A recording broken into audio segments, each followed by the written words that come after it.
Hoy vamos a desarrollar la unidad temática 3 que corresponde a sistemas de transferencia y transporte de residuos urbanos. Cuando nosotros nos referimos a la transferencia de residuos, hacemos referencia a las actividades de almacenamiento transitorio y de acondicionamiento que se le da a los residuos para su posterior transporte. El transporte hace referencia a los viajes de traslado de residuos desde los diferentes eslabones de la gestión. Por ejemplo, hablamos de transporte de residuos cuando el camión ha finalizado la tarea de recolección y se dirige al sitio de disposición final. Los invito a pensar a ver en qué otras oportunidades de la gestión se da el transporte de residuos. Como pueden ver en la diapositiva, ambos eslabones están especificados dentro de la Ley de Presupuestos Mínimos de Gestión de Residuos Domiciliario número 25.916, ¿sí?, que se promulga en el año 2004. Las estaciones de transferencia, como su nombre le indica, se usan para llevar a cabo las tareas de remoción y transbordo de los residuos desde el camión recolector a los equipos de transporte que están especialmente diseñados y que tienen una capacidad mayor a lo de los equipos que realizan la recolección de los residuos. Podemos realizar una primer clasificación de estas estaciones de transferencia teniendo en cuenta la capacidad. De acuerdo a este criterio, las podemos clasificar en pequeñas, medianas y grandes. Las pequeñas son aquellas que tienen una capacidad para menos de 100 toneladas día de residuos. Las medianas tendrán una capacidad entre 100 y 500 toneladas día, y las que se clasifican como grandes estaciones de referencia son aquellas que tienen una capacidad para más de 500 toneladas día. Si nosotros consideramos la generación diaria de residuos que existe en este momento en las localidades entrerrianas, vamos a tener un predominio de las estaciones de transferencia que se clasifican como pequeñas y en menor medida estaciones de transferencia de tipo medianas, donde estarían incluidas las localidades de Paraná, Concordia y Gualeguaychú, estando la generación entre 300 toneladas día a 106 toneladas día. Ahora, veamos por qué instalar una estación de transferencia. Sabemos que la recolección de los residuos en casi todas las ciudades se realiza hoy en día con vehículos que son especializados para tal fin, independientemente del tamaño que tengan. En su mayoría son equipos de tipo compactadores que no están diseñados para recorrer distancias largas, sino para realizar repetidas paradas. Al utilizar este tipo de vehículos para realizar el transporte, lo que hacemos es aumentar el costo de recolección asociado a las averías que pueden sufrir estos vehículos. Otra de las ventajas que tiene la instalación de estas estaciones de transferencia es que permite realizar una reestructuración de los servicios de recolección producto del margen de tiempo adicional que suponen. ¿Esto por qué es? Porque los vehículos recolectores circulan a una velocidad mucho más baja que lo que están diseñados los vehículos adaptados para el transporte del residuo. Tal como pueden observar en esta diapositiva, se pueden dar dos situaciones con respecto al centro de disposición final.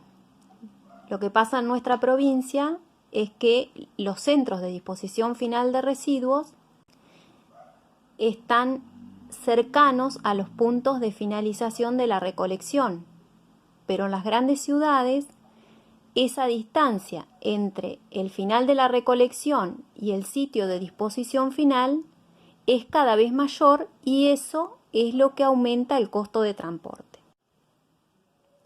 Es importante que tengamos en cuenta que solo se justifica la instalación de una estación de transferencia cuando la distancia de transporte es considerable, es decir, que la distancia entre el final de la recolección y el sitio de disposición final va a ser mayor a 30 kilómetros. Acá pueden observar cómo es el esquema con transferencia de residuos, donde se da la optimización del transporte.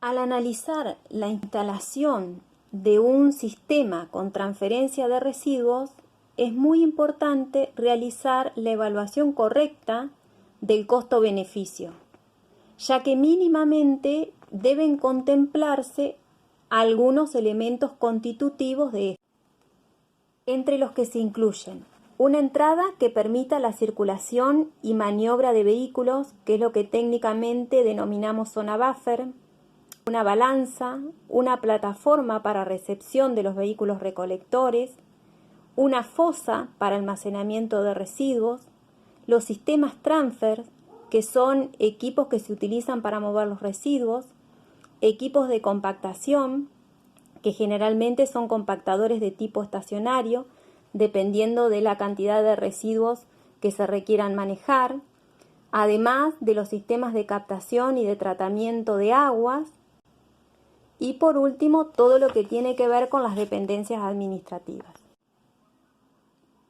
Acá pueden observar cuáles son las ventajas que están asociadas a la instalación de las estaciones de transferencia.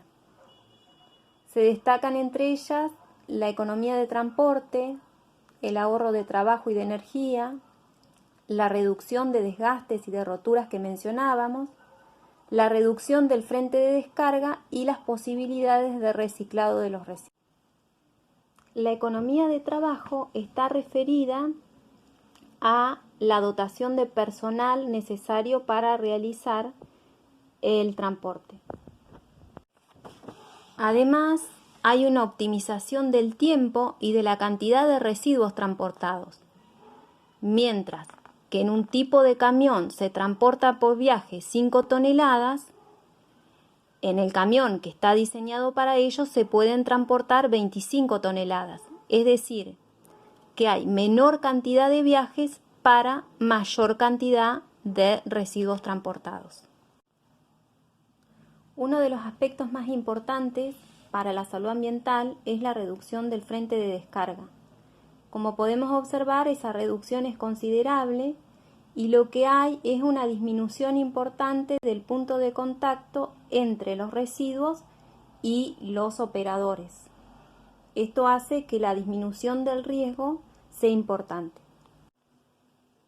Hasta ahora vimos las ventajas asociadas a la instalación de estaciones de transferencia, pero también debemos considerar las desventajas. La desventaja principal es la inversión y el costo, tanto de capital como de operación. La segunda desventaja es la localización, principalmente considerando el rechazo social, que es lo que conocemos como efecto NIMBY, que ningún ciudadano quiere tener una estación de transferencia en su manzana. Haciendo referencia a la ubicación de las estaciones de transferencia, la ubicación ideal sería el centro de gravedad de las rutas de recolección, pero en la actualidad es muy difícil de conseguir. La realidad es que cualquier terreno apto en las cercanías de las rutas de recolección, en esta tabla pueden observar los requerimientos de terreno. En la columna de la derecha tienen la superficie requerida ideal, mientras que en la columna de la izquierda tienen la superficie requerida mínima para la instalación de las plantas. En lo que se refiere a la zonificación ideal sería una zona industrial. Pero también se consideran aptas las zonas comerciales industriales o comerciales mayoristas y, como ya dijimos, no existen restricciones en cuanto a la localización de las estaciones de transferencia. Sí es importante considerar la accesibilidad de la zona, Preferentemente tiene que estar cercana a rutas o avenidas principales y a vías que sean aptas para el tránsito pesado y que posibilite la circulación de los vehículos. En las diapositivas siguientes pueden observar cómo a partir de una estación de transferencia que se ubica en Ciudad de Buenos Aires, en Colegiales, se da una revalorización de la zona residencial.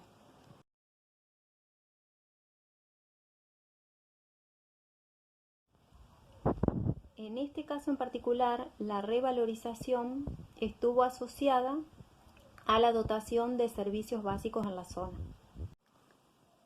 Para finalizar con el tema, vamos a ver otros tipos de estaciones de transferencia, es decir, otro tipo de clasificaciones. Podemos encontrar una clasificación de tipo general y una clasificación que denominamos particular. Dentro de la clasificación general encontramos las estaciones de transferencia que son sin compactación, que pueden ser de carga directa o con almacenamiento. Y las estaciones de transferencia que son con compactación, que pueden ser con carga directa a tolva o con almacenamiento de residuos en una tolva ampliada. Dentro de lo que denominamos una clasificación particular, encontramos las estaciones de transferencia que tienen playa a nivel, que pueden ser con cargador frontal o con carga mediante cinta transportadora. También encontramos las estaciones que son por gravedad, donde la descarga puede ser directa o realizarse con acopio. Otra clasificación es por compactación, realizada en acoplados, en contenedores o también en silos. Y por último, estaciones por precompactación y por enfardado. Estas dos últimas con un costo de capital importante. Cuando hacemos referencia a la descarga directa, los residuos que están en los vehículos recolectores generalmente son vaciados directamente en el vehículo que va a ser utilizado para ser transportado al sitio de disposición final. Generalmente las estaciones de transferencia están construidas en una disposición que se denomina a 2 niveles.